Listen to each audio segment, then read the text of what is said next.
Hello everyone. In this video, we are going to see about the search behavior in nature. How does nature search for resources?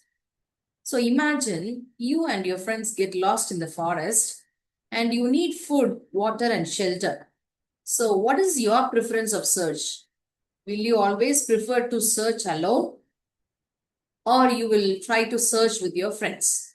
So the preferable answer will always be search as a group. So, searching as a group has many benefits like you will have safety because many people will be watching. There will be more people watching it out and more eyes to watch out. It will be faster as well. And many people, as they come together, you will get a better idea. So, animals makes the same decision millions of years ago.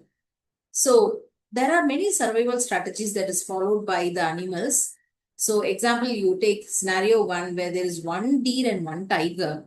Always it is a high risk for that single deer. So it is a chance that the tiger may attack the deer for the tiger's food. But you imagine 10 deers and one tiger. At least one deer will sense the presence of a tiger and alert the other animals so that every animals flee and escape. You might have seen this in National Geographic channels as well, or in some shorts or videos. So now benefits of being a herd is always you can have a better predator detection, food search, better navigation, mating, protect the offspring, and you can share the information. So this type of benefits are there in the survival strategies that is followed by the animal. So there is one more dynamic search dynamic called the producer joiner dynamic where you imagine your friend visits a restaurant and it seems to be the best one. And immediately he may also share this information with his friends so that they follow him and go for the same restaurant. Now, the effort of friend A is enormous in finding out the restaurant, but the joiners' efforts is little bit less. They enjoy the food. So now, who is having the higher benefit? The joiners are benefited by means of this. So there is also producers scroungers model where you have the producers. The producer one single fox. The fox find out the food and immediately it alert the other animals. It's like how the crow does, right? So it just go find out the food and immediately cross and find out the other crows coming in and together they share the food. So here there are two technical terms that we need to study. One is the exploration and exploitation. Exploration is randomly you just go and discover for new resources. That is exploration. But every time you go and search for random resources, it may lead to the time wastage.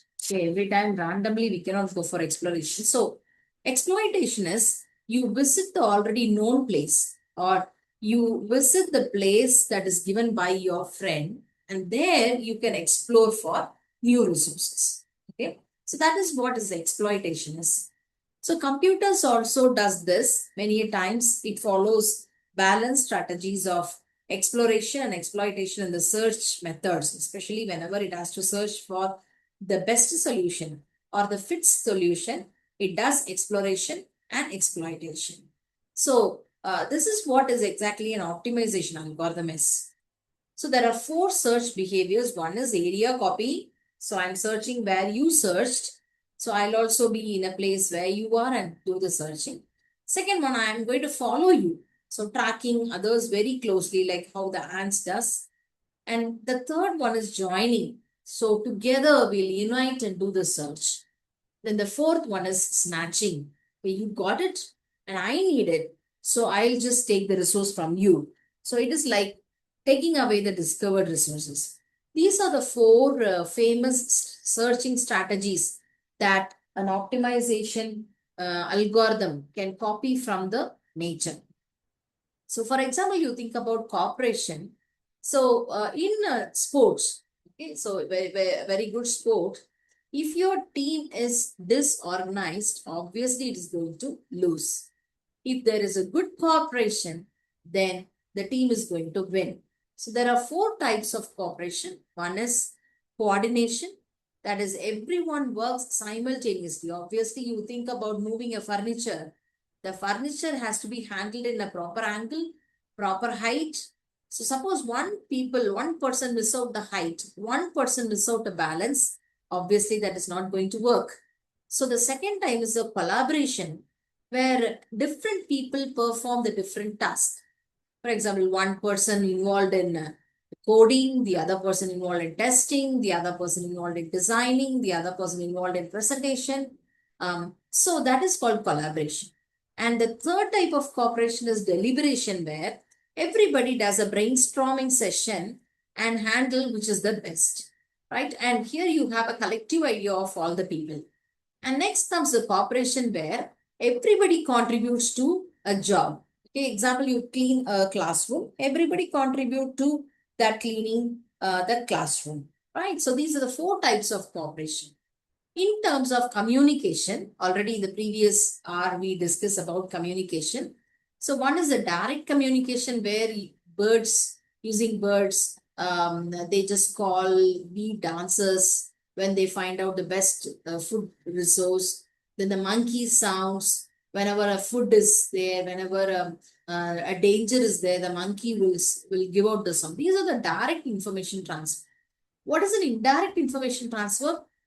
Like the ants, okay, they just give the chemicals, the footprints, okay, and the environmental markers like fingerprints of a tiger, and all such things comes to a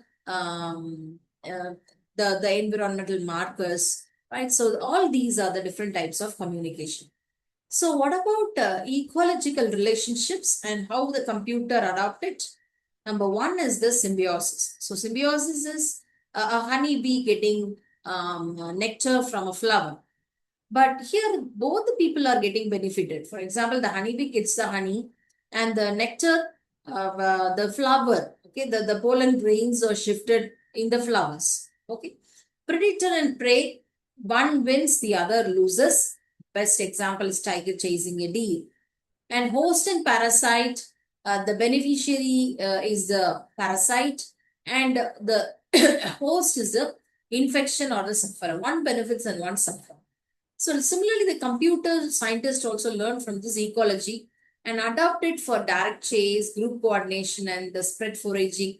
So they just do all these. They follow all these ecological relationship to their optimization algorithm. So next is the foraging theory. The foraging theory is optimizing the energy and time to get the best food, right? So sometimes what happens is the monkey has to decide whether it has to chase to get a nut or chase to get a fruit. So fruit is of high value. So which item to attack, the monkey has to decide. Okay. So like this, you have the patch use model, marginal value theorem, and complexities and risks also there. We suppose, imagine the monkey has to go for a fruit that is on the ground, but at the same time there is a tiger approaching. So monkey has to wait for the safe fruit. So this is different foraging theories that we can adapt from the nature. And there are different animal search strategies as well. So the one is the cruise search, where the sharks, birds will have a continuous movement. They will have a large area. They will just keep on moving to find the best food. So it is good for whenever it is sparse, your area is very large and it is sparse, then this cruise search is good. And the second one is saltatory search, where it jump. Okay, so you see sparrow jumping and getting a nut, frog jumping and getting an insect, kangaroo jumping and getting its food, right? So jump, pause, observe, and jump again. So in this case, whenever you want your energy not to get drained, you go for such saltatory search. The third one is the ambush search, where you can observe this in spider, crocodiles, and snake. They do not attack at the first moment, they wait, right? The spider wait for the prey to get caught in its web. The crocodile wait for the prey to come close to it. The snake waits. So then it attacks, right? So minimum movement is there, but it leads to maximum success. Now you see here, which is the best? We cannot say that this one is the best and that one is the best. It depends on the environment on which we are working. So now, so far in the previous lectures, in the first lecture, we saw why do we need optimization. In the second lecture, how does nature store the information? We saw in terms of DNAs. Lecture 3, how does nature improve itself? And 4, we saw that how does a group become intelligent? Like we saw swarm intelligence. And in 5, how does an intelligent group search for resources? We saw about different types of search techniques, cooperation techniques. We discussed about communication techniques and foraging techniques. In our 6, so far we are talking about nature, nature, nature. In our 6, how can you bring it to an algorithm is what we will be discussing in the hour 6.